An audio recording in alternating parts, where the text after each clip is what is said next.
To my racist friend, it's not your fault that you're racist, and it's not your fault that you don't understand that you are. It is so ingrained in your mind that it seems normal. You can't understand how hurtful it is when you say I must be black because my English is so good.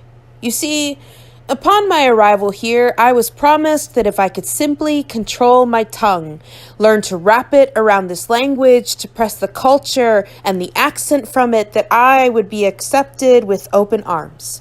So I worked hard to structure my sentences, my ideas, my imagery like yours, to command the language like you. And when this was complete, you told me that if I could just fix my hair, straighten out my heritage because my curls looked foreign to you, so I did. Every day, I would flatten the history out of my hair so that I would look like you. You didn't think of that those days you called me foreigner, as if that word was merely a casual description, and I never understood why it stung so much. I didn't understand why it shouldn't, until one day I returned to my lands and I saw the beauty of her shores, the magnificence of her rainforest, and I felt her rhythm in my veins. It was then I remembered who I was. You see, I am a foreigner. It is our differences that make us stronger, and all those years spent cutting my roots were a waste of time because I had forgotten where I came from. My lands are beautiful. This soil is my home. This soil holds my roots and the songs of my people, songs I no longer remember, a history I was once so proud of, until the day a white man told me that if I was so proud of my home, then maybe I should go back and get the fuck out of the USA. I was only 12 years old. My sweet, racist friend, you can never understand what it's like to forget your place in the world, to cut out your culture. You see, we are not so different, you and I. Your love of your country only mirrors my own, and we are capable of loving more than one place. We can be citizens of this world without having to choose. So today, I will wear my curls and speak to my dad on the phone, in public, in Spanish, and when you act offended, I will smile and remind myself that your issues with my culture are not my problem. They are entirely yours, because when I speak Spanish, I'm not talking about you. I have far more interesting things to discuss, so welcome to la fiesta. Have an horchata and learn the dance, because today I am brown.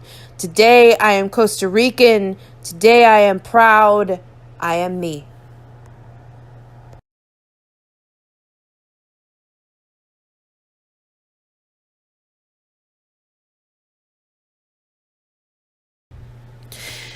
Advice to my college self. 1. Don't pierce your belly button. It looks cute right now that you're thin, but your first adult job will be teaching first graders. They will be tall enough to reach your waist and like to grab at things. 2. Do not drink that entire cooler of sangria. You will never feel as sick as the next 4 days, and moving will feel like running through an earthquake. 3. Study. Don't put off your finals to go on the date. That hot guy in entomology class is a moron, and you will find out that he has the personality of a sponge at the next frat party. 4. Learn to keep your textbook and a toothbrush somewhere else, because your roommate will sexile you a lot. If you don't want the memories of her breaking the top bunk bed with her boyfriend that one time, then for the love of God, run. 5. It's okay to send yourself carnations on Valentine's Day when you're single. Just don't forget that they're from you, because it's okay to love yourself. You don't need somebody else for that. 6. Double major. It's perfectly rational to study both poetry and biology. Own your own intelligence and tell your advisor to shove it, because the only person who knows what you're capable of accomplishing is you. 7. That frat boy will rape you, and it'll be okay. Because 7 years later, you'll be able to tell that desperate girl on the crisis text line whose boyfriend just raped her that this is not the end. As she stands on the roof of her dormitory, you can tell her, I have been where you are. Trust me. This is only the beginning. I have survived to make poetry out of my scars. 8. You are not made from the rocks people throw at you. You are simply strengthened by them because you survived and can walk with your head held high. 9. When they call you a spick, tell them that your Costa Rican heritage finds it beneath itself to answer to bigots simply because they can't handle the merengue in your step, the way your hips whip to the salsa heartbeat that is still going strong. They are frightened by the smell of the sea in your hair, the tropical sun in your eyes. It's not your fault that they are foreign to your kind of beautiful. 10. Your parents will be disappointed, but you will still be amazing. You don't have to sandcastle yourself into their dreams because no one can love sand. Life will continue its ebb and flow, so be the rock beneath your own dreams and build your empires as you see fit, because every castle deserves a queen, and you, my love, are royalty.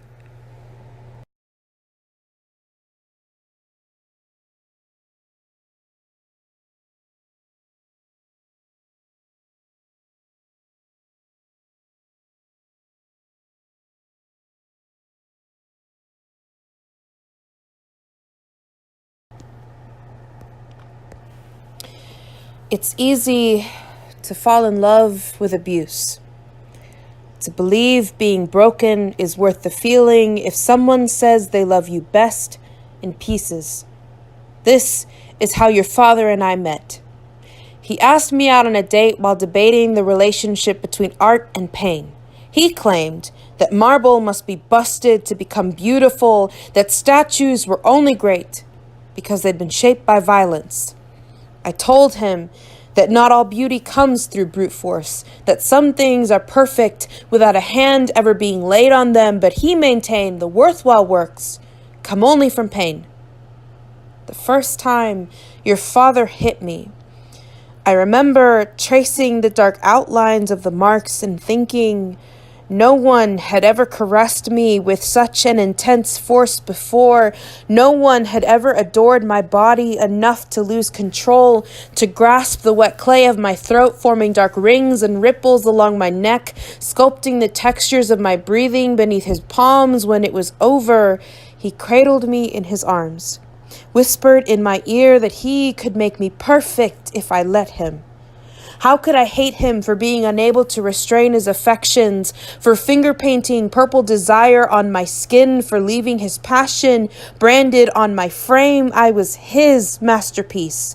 And as the months went by, he would paint and repaint me, break and reshape me, and with every revision, I would feel more complete. The coppery taste of red paint seeping from between cracked plaster lips became the price for those moments where I could savor the sweet shades in his voice when the outbursts of rage ended. He told me that his signature belonged on me, so no matter where I went, he would find me. And I didn't understand this was a threat. And then came the soft splash of pink from you, molded in my womb, my very own blank surface to cover with love. That was the first day I stopped tasting red paint. I tasted blood. It was the first time I wasn't covered in watercolors. I was covered in bruises, and I knew that one day, if he had the chance, he would sledgehammer your future too. If I didn't leave him, your only inheritance would be necklace bruises and bracelets of scar tissue. I packed up everything I owned, carefully wrapped every bit of this exhibition in tissue paper, tucked it safely between cardboard, shoved into suitcases. But when it came time to decide how to preserve you, I couldn't find the room. Couldn't see any way I could properly protect you when I knew no gallery on earth could hide you from him. You were safer staying inspiration, an idea, a memory, Words alone preserved and untouched. Perfection, I won't call you an abortion. Just the empty page. The never-shaped clay. The block of marble no one will ever get the chance to break.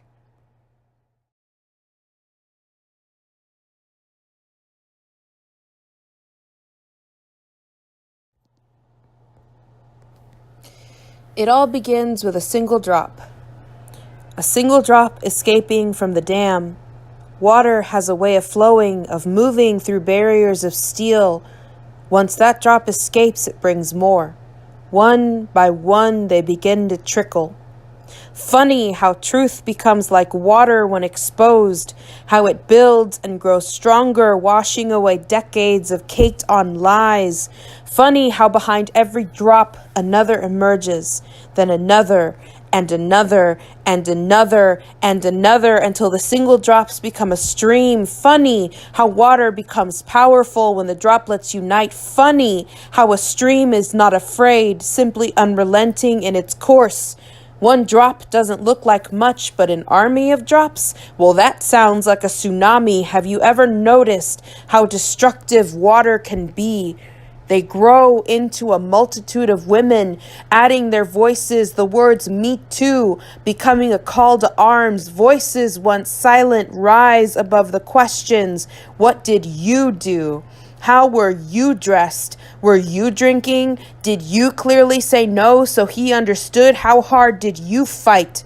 Some voices tremble, but still they rise. Do you hear it? Do you feel it? The ground pulse beneath your feet, the echoes of war cries shaking the very foundations. They give me hope that while my attackers escaped, that all the attackers that walk free somewhere will hear the roar and tremble, that they will walk the streets casting glances over their shoulders as we survivors sometimes do. Every time we walk alone, that somewhere they will shake with fear, knowing that water can be hard to predict, volatile and indecisive. Do you hear it? Tremble with fear. Water only grows in strength, and it's coming for every last one of you.